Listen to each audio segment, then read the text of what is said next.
Dear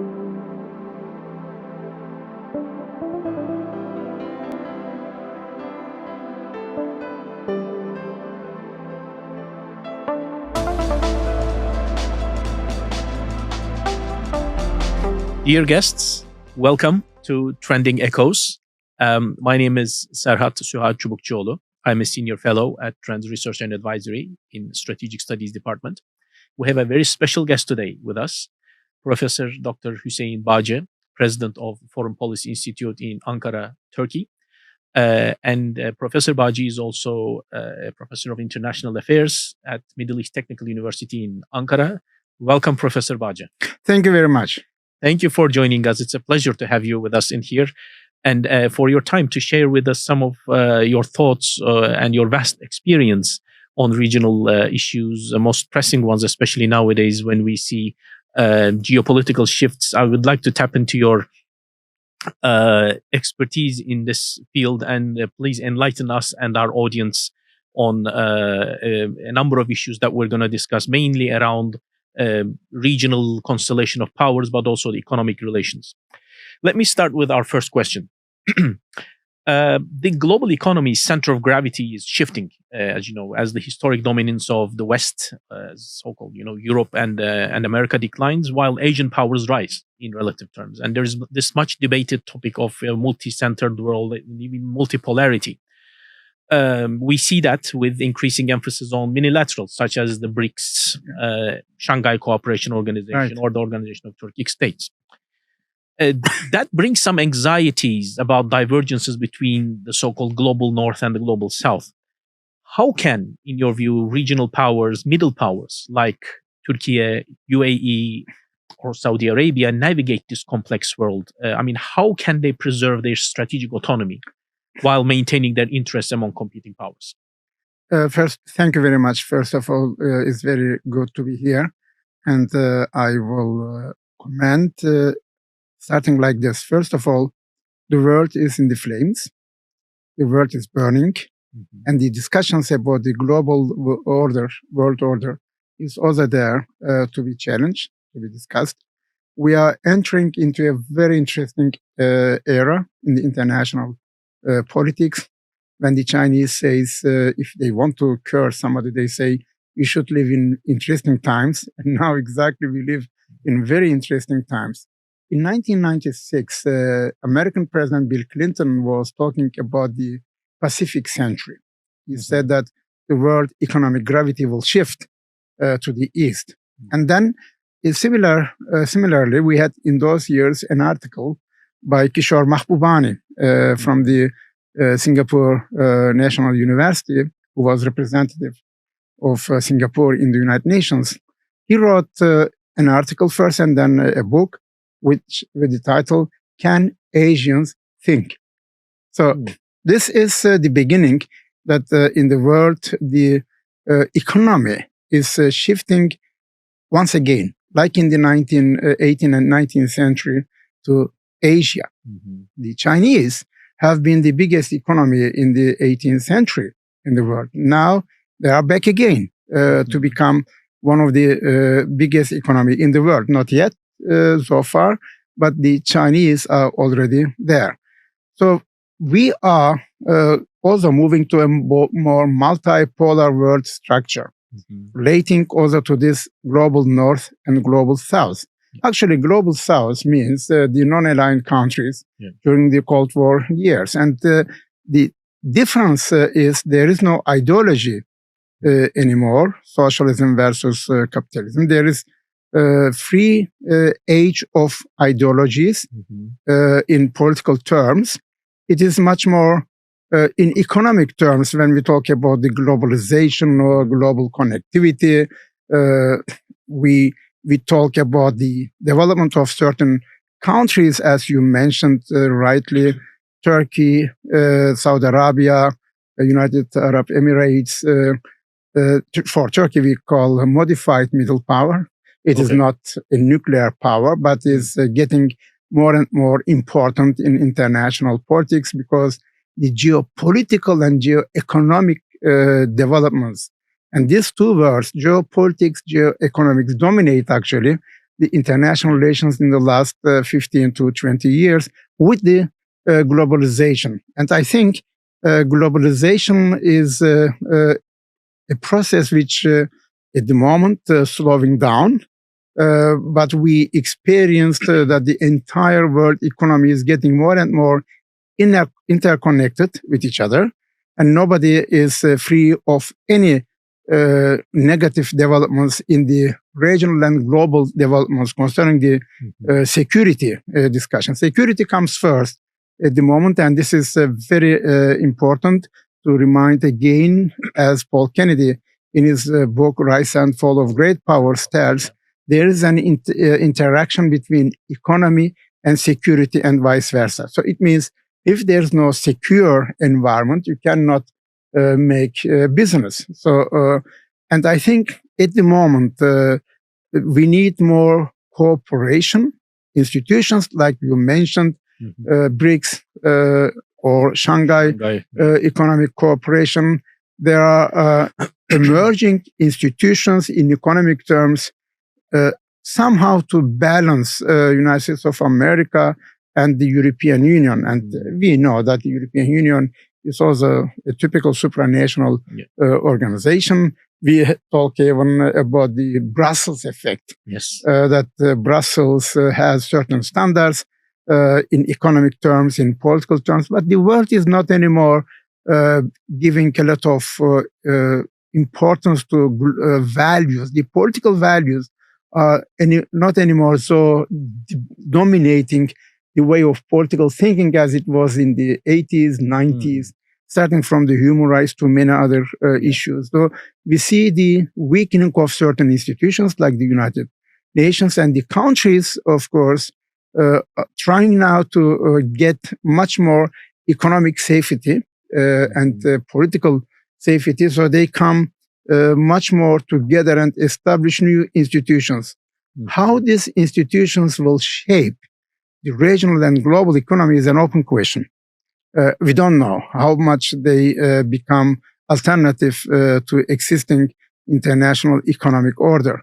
But when we look to the historical discussions, maybe I should mention this here. Yuval Noah Harari made a research recently that in every 100 years since 16th century, there is a huge militarization of the existing empires or today's nation states. So this is why in the recent years, since the intervention of Russia in Ukraine, even we started to talk about the Third World War. Actually, even before we had this debate when September 11, 2001 happened. So the world is not so secure as before.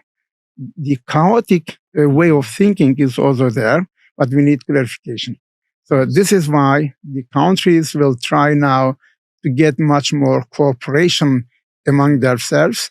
And BRICS and Shanghai Cooperation, probably two of the important economic institutions in the long run to change certain way of thinking in international economy.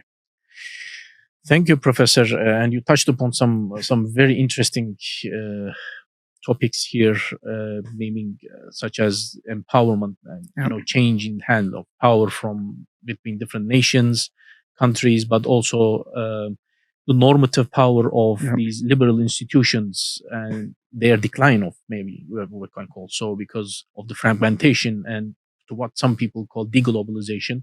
But there is search for this kind of regional security countries are vying for, and they are increasingly more invested in. With that, I would like to come to focus a bit more on the security side of our discussion. So you mentioned the other day that Turkey is a security provider, not a security consumer in the Middle East. Would you please open this up a little bit more? I mean, what is the perception in Turkey, or how does Ankara see this complex mosaic of powers in the region like the UAE, Saudi Arabia, Iran, or amid shifting partnerships or proxy wars across the region from Syria to Libya? how can Turkey be a security provider in this region among traditional ones like the US, UK, and increasingly nowadays China?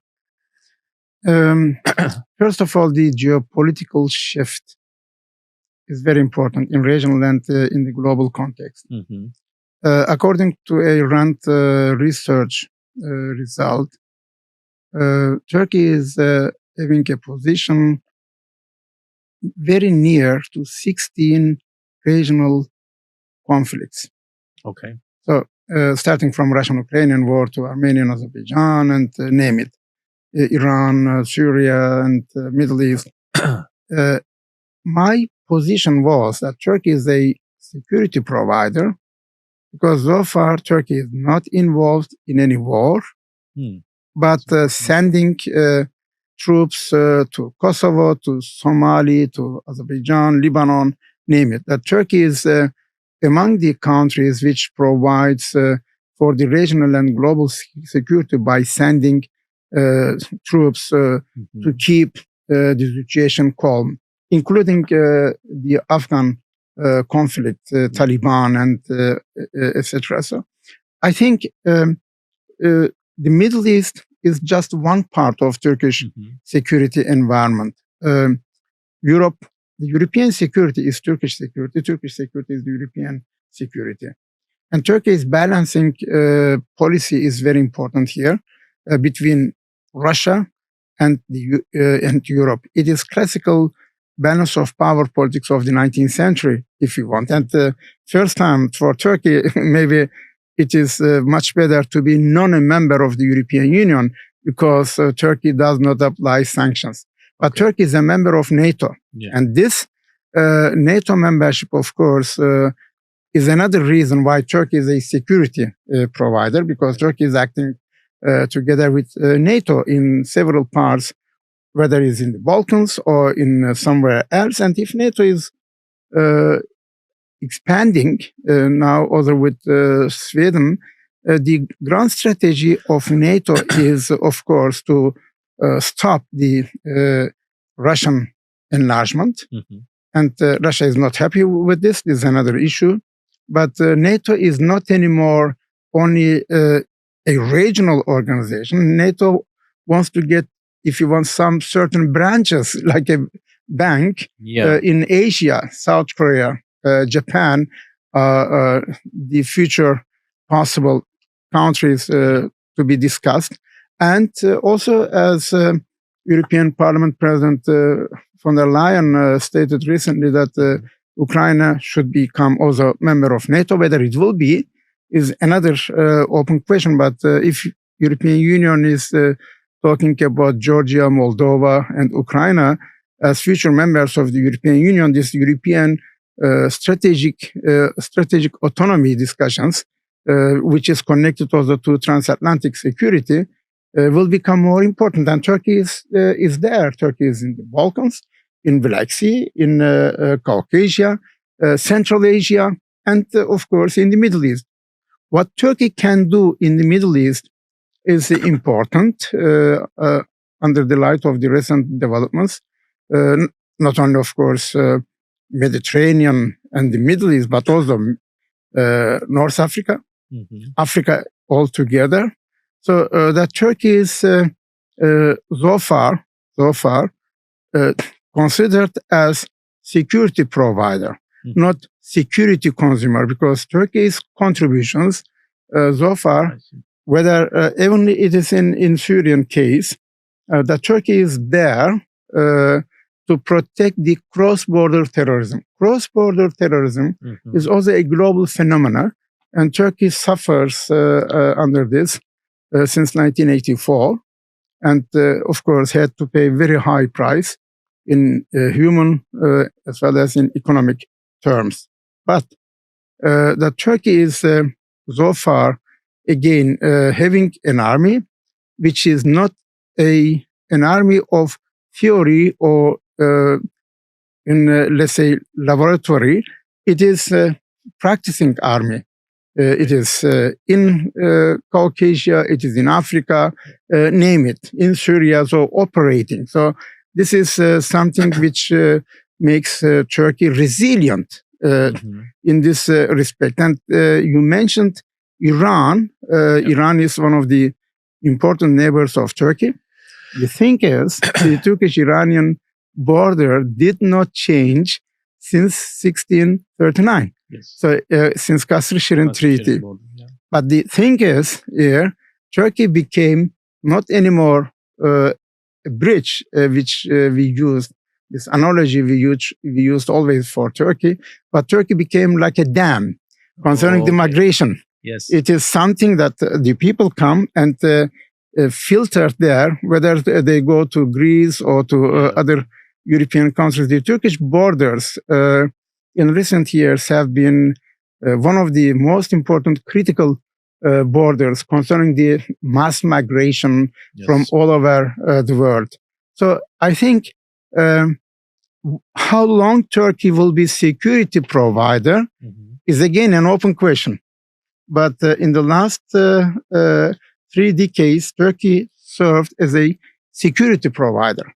That Turkey has problems now with the United States of America bilaterally and having military sanctions in certain fields like F-35 or even Patriots discussion is a bilateral issue. Within NATO, there is still cooperation between two sides. And I think Turkey's intention would not to leave NATO, as some academics discuss it. Even there are some who says NATO 2.0, but it does not function without Turkey. Is very difficult to have stability in the Middle East, in the Balkans, and in the Black Sea particularly. So from this perspective, to my view, still Turkey is a security provider, but for the future, we will see. I'd like to come back to your discussion of EU enlargement as a side question and probe your expertise on this, because you mentioned it's a likelihood, as we all know, that EU declared Georgia, Moldova, and Ukraine as candidates for to start accession talks for membership to the club. What would that mean for the Black Sea security architecture? I mean, nowadays we see discussions in Turkey, especially on the Montreux Convention and maritime security. What's your take on this? Turkey still does not allow any warships to pass through Bosporus because of Montreux Convention from 1936. Turkey, according to Article 19, 20, and 21 of this convention, has the own sovereignty to decide during the peace and war times which type of ships has to pass and may not pass. Black Sea is first time, not anymore in quotation, Russian Sea. Since 1774, Küçük Kaynarca Treaty, Russia became a neighbor of Turkey, if you want. And this is one of the reasons in the Crimean War from 1853-56 that Russia was having troubles with Turkey, but France and Britain supported Turkey. And since 1856 Congress of Paris, Turkey became member of European states in the sense of concert of Europe, and that Turkey is still the most important country controlling the passage of the Dardanelles and Bosporus. But the problem is Romania and Bulgaria became also members of NATO. And this is why Ukraine was somehow leaving the grain deal because they found the way through the coastal waters of these two states, until Greece. And this is what Russians are very angry about. And Putin was withdrawing from the treaty. I always say Turkey and Russia are two big powers on the Black Sea. Ukraine, Russia, and Turkey, we eat all the same fish from the same sea. But the problem is, will Black Sea a NATO lake? Probably not so fast. Mm-hmm. If Ukraine would become a member of NATO, then the situation would change. Then we would have 4 NATO countries, members of NATO, and Russia would really be pushed to the corner. Yes. And what type of repercussions it would have is another debate. Yeah. But Black Sea security so far is still very much controlled by Turkey and Russia. And this is why the Turkish-Russian relations deserves a specific interpretation. Vladimir Putin is trusting Turkey and Turkey trusting to Russia. Mm-hmm. But this trust, how deep is it, is another issue. But Black Sea security will occupy our minds in the future more than it is the case today. We will see how the Russian-Ukrainian war will continue. Thank you for your insights. Indeed, fascinating topic, which it is. We may at some point have another discussion with Yes. you on, hopefully. Now, coming back to the Middle East, our regional economic partnership, when we think of economic relations, we see that geography is a big enabler here because it connects 3 lucrative sub-regions: the Gulf, the Eastern Mediterranean, and the Black Sea. If you draw that arc from north of Turkey down to the Strait of Hormuz. Turkey has comprehensive economic partnership agreements with Gulf countries, but it also keeps an eye on making a regional agreement at the GCC level. Yeah. The UK is trying to do the same, by the way. How do Turkey and Gulf countries see their interests, economic interests, converge? What are the complementarities or comparative advantages you see that allow Turkey and the GCC to see eye to eye on many issues on the economic front? I think what happens in recent years and what happened in the last decade, I think every country had taken lessons learned. Yeah.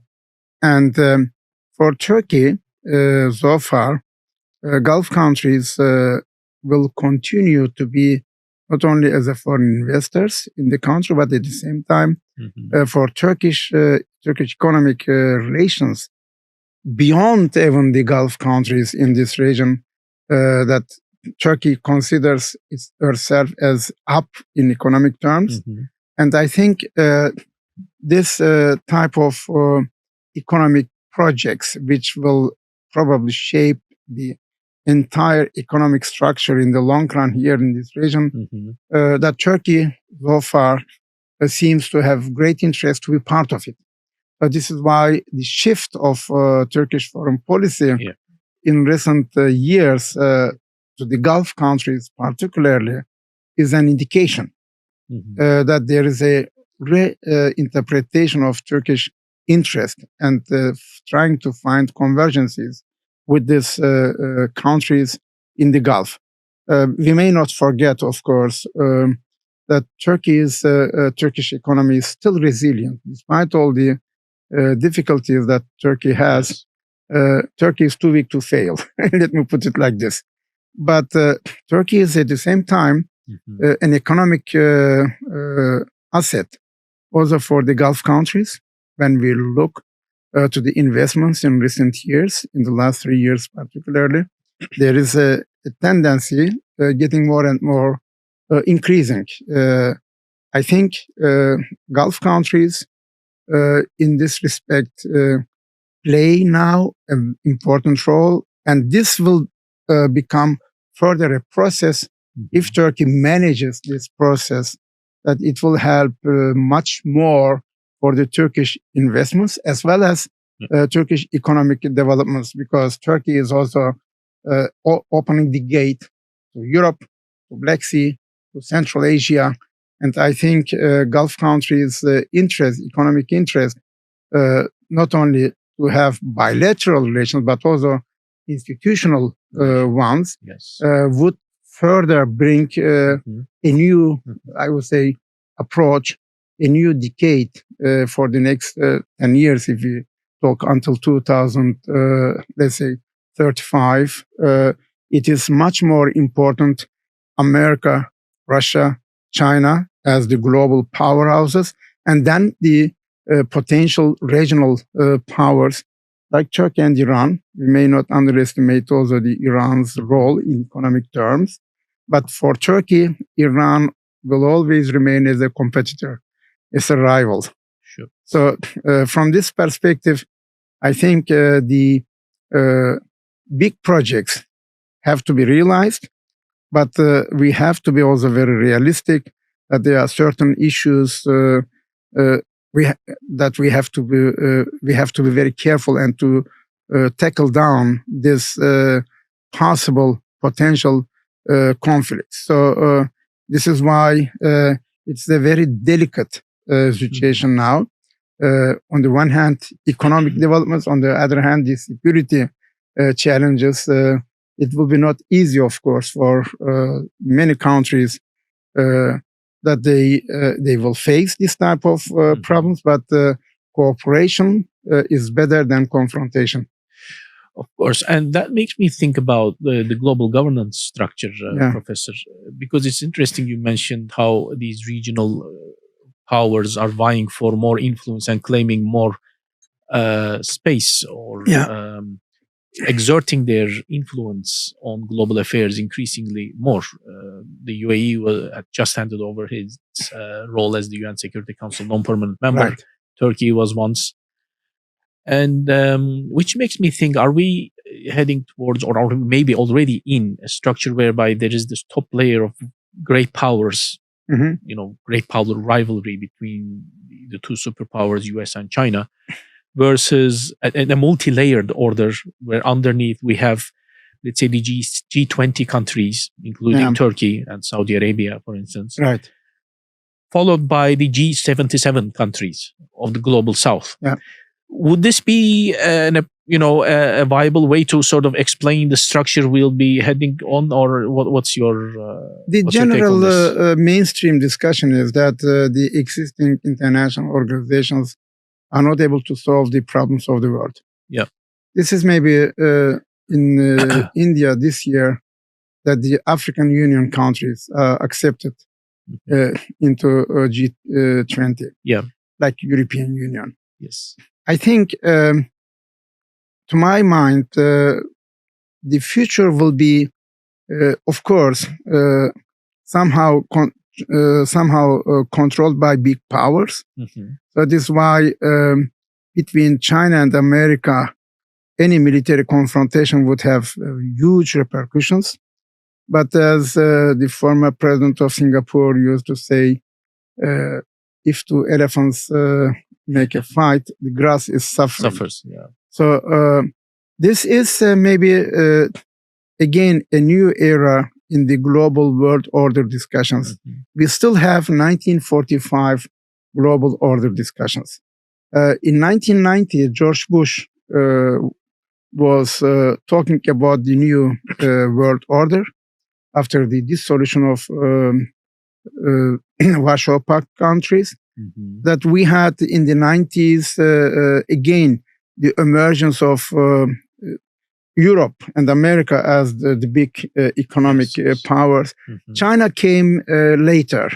China was in the 80s not so big economic power, but in the second part of the 90s and after 2000s, China is there. Now, what will become the world look like in future?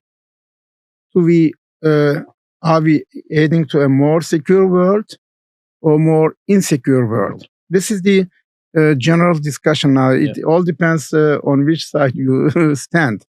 If there are some people, they say they expect that there is a big war again because every world order is the result of a big war, which I do not expect. At the moment, I do not expect that there is a third world war or usage of nuclear weapons so far. It will remain conventional because still the international law and the existing international organizations are weakening, but they are not disappearing.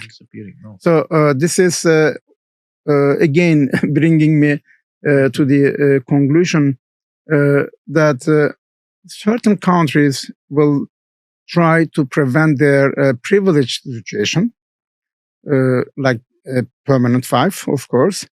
But the demand from G77, as you rightly mentioned, we have to see how the global South is developing, what type of institutions they have, and what type of new generations they bring as political, economic, and cultural leaders. In several international conferences, I observe always how the G77 countries, intellectuals, politicians, got now much more self-confidence than before. Reading it from the other side, the former colonial countries like France, for example, having a lot of troubles in Africa, in Sahel, the increasing increasing countries are China and Turkey in Africa, for example, but also in Latin America and Asia, we see how certain countries try to get the leadership. Brazil is one of them. This year, I participated in a webinar with several G77 countries, academics from China to Thailand, from Brazil to South Africa. Look what South Africa is now doing. South Africa is also getting more and more in international politics, not aggressive, but more visible. Let me put it like this. I think the voice of global South through the economic developments of several countries there is getting much stronger. Which is declining or losing the dominating values structure are the Europeans. European values are not anymore so strong as before. And this is indeed a problem for Europe. And just in 2 weeks, I will participate in a discussion in Stuttgart in Germany, how the transatlantic relations will be affected by these developments by G77 and G20 countries, which we may not oversee. G7 countries are still there. They're there. But their control over the world economy is getting down. Increasing, yes. And this is a new tendency which we have to take into account. Very good. Thank you, Professor. And I'd like to bring our discussion toward competing economic corridors, because you mentioned, we discussed these different strands of economic development that nowadays ties in with this fragmented global order, but also in terms of trade partnerships. And some of these corridors, let's name them, are the Belt and Road Initiative, the Middle Corridor through Turkey, IMEC, India, Middle East, Europe Corridor, and the Gulf Turkey Transport Corridor through Iraq. The Gaza War and escalating tensions in the Red Sea heightened interest in alternative routes, some of which are multimodal, that involve land and sea parts. And we see that today, for instance, goods being transferred from the UAE through Saudi Arabia to Jordan and Israel. So earlier this week, I noted that Turkey's Ministry of Transport and Infrastructure, Abdülkadir Uraloğlu, said that Turkey will implement the development corridor together with Iraq. It seems that the United Arab Emirates and Qatar will also be involved in this process. But that raised some questions in my mind, namely because given these tense geopolitical situation and upheavals in the region, such as the crossfire between competing powers, which of these corridors do you think has more upsides, and how likely is Turkey able to realize its goals or turn its ambitions into reality and become a transport hub for the Gulf? Corridors are important indeed at the moment. My director of the Institute for Global and Turkish Economy, Dr. Gülsüm Akbulut, prepared a report. The most viable one is this Iraq corridor.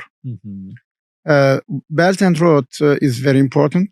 Turkey is definitely a part of it. But in Caucasia, we have the Zenzegor corridor, where with Iran and Azerbaijan, certain difficulties, but it is very important. This middle corridor is very, very important. I think after G20 meeting in India, EMEC is not anymore valuable after Gaza discussions. Okay. Despite the fact that this type of projects, at least concerning their implementation, would take time, but we have difficulties concerning the cross-border terrorism or non-state actors which have certain weapon structures, creates troubles for the realization of these big projects. I say this one, either poverty or prosperity. So the countries and even those type of organizations have to think twice. Prosperity comes only if there's security. And I think the world is in the moment also in the search because of geopolitical locations of certain countries like Turkey, which could become hub. Yeah. Turkey is definitely a very privileged country concerning the this type of ways, corridors. Yeah. In 1945, American President Truman, before he was starting to give aid to Turkey, he made a speech in the Congress. He said, when we look to the Middle East, he said, we see that the all land, air, and sea ways are going through this region. So this is why Turkey and Greece have to be supported and the Soviet Union had to be contained. I think it's still valid. This type of perception is still valid, and Turkey is indeed hub in the sense of international migration, hub of Turkish Airlines. I hope it is not advertisement, but Istanbul airport is now one of the biggest hubs, bringing the people from one continent to another. And what is more important, land corridors, be it Belt and Road or Middle Corridor, or even now the Iraqi-Turkish corridor, which would bring goods to Middle East and from there, of course, to Europe. I think Gaza case, of course, hindering at the moment certain projects realization, but there will be the day after, and we will see how it will be solved. But countries, Gulf countries, including United Arab Emirates, which have great interest to invest outside of this region, I think Turkey is, in this respect, one of the most advantageous partners for those countries who want to invest there. From a military point of view, from economic point of view, but also from a social point of view. So this is maybe why the interest of Turkey in the Gulf countries is increasing, and also Gulf countries' interest in Turkey is increasing. This is why even today's talk is one of the indications that we need more talk to each other, try to find out similarities and differences, and how to bring the region all together much further, because the world, the future world, is somehow emerging already. It is a birth process, if you want, and which countries will have more roles to play is an open question, but we can see already which countries can cooperate and how their togetherness in economic terms, institutional wise, would bring prosperity to the people living in their country. So I think Turkey is, again, one of the key countries.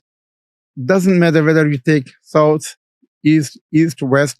I say always this is like the land is very important. Whether you build there a shantytown or a skyscraper, it is up to you.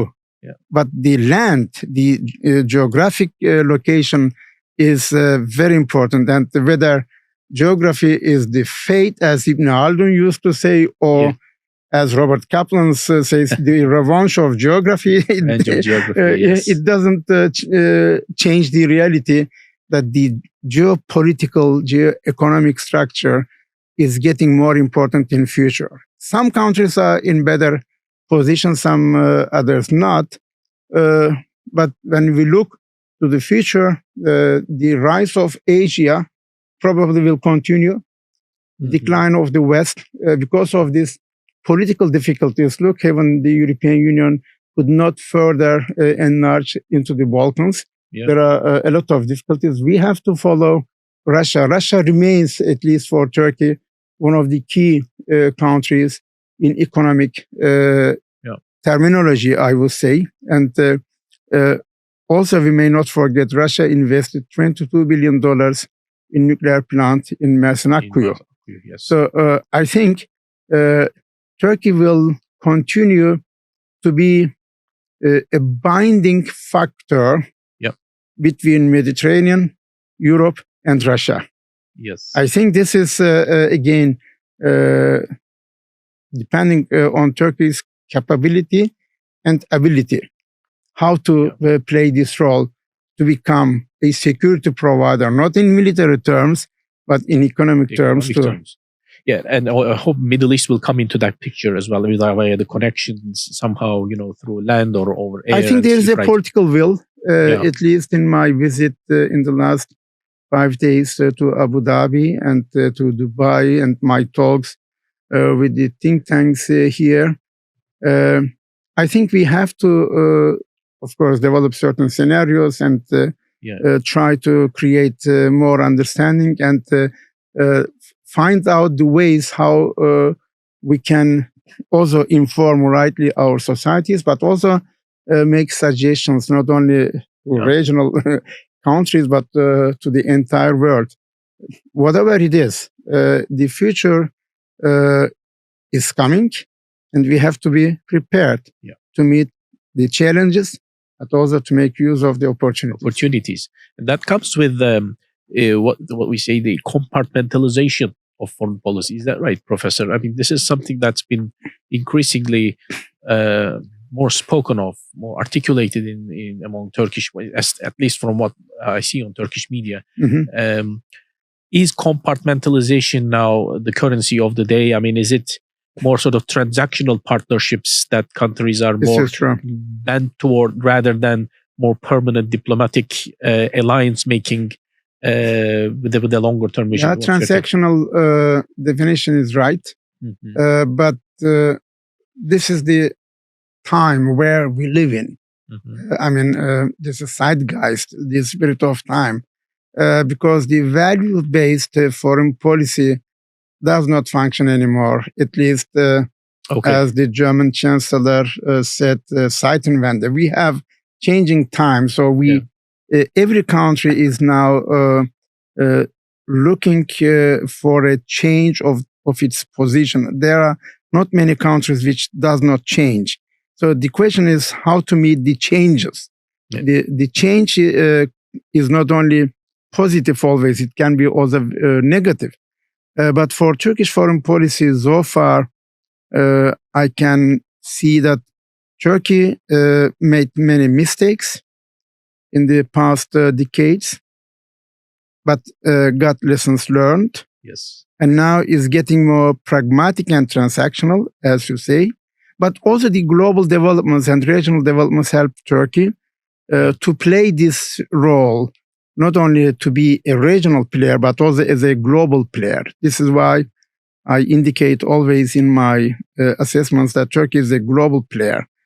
Turkey is among the countries 24th in territory, 26 in population in the world, something which you cannot neglect. Not in this geography that any country, regional or global power, can oversee Turkey. This is maybe the historical opportunity of Turkey after 100 years of establishment that Turkey is now getting more and more involved in international politics, connected into the international organizations. And of course, this brings also responsibility. Thank you. Let's hope that our governments use these opportunities in this region to develop our already growing economic and political relations. And with that, I'd like to extend our sincere thanks to you, Professor Hüseyin Bağcı, President of Foreign Policy Institute in Ankara, Turkey, and Professor of International Affairs at Middle East Technical University in Ankara. Thank you. Thank you very much. It was a great pleasure to be here. Our pleasure, sir. Thank you so much.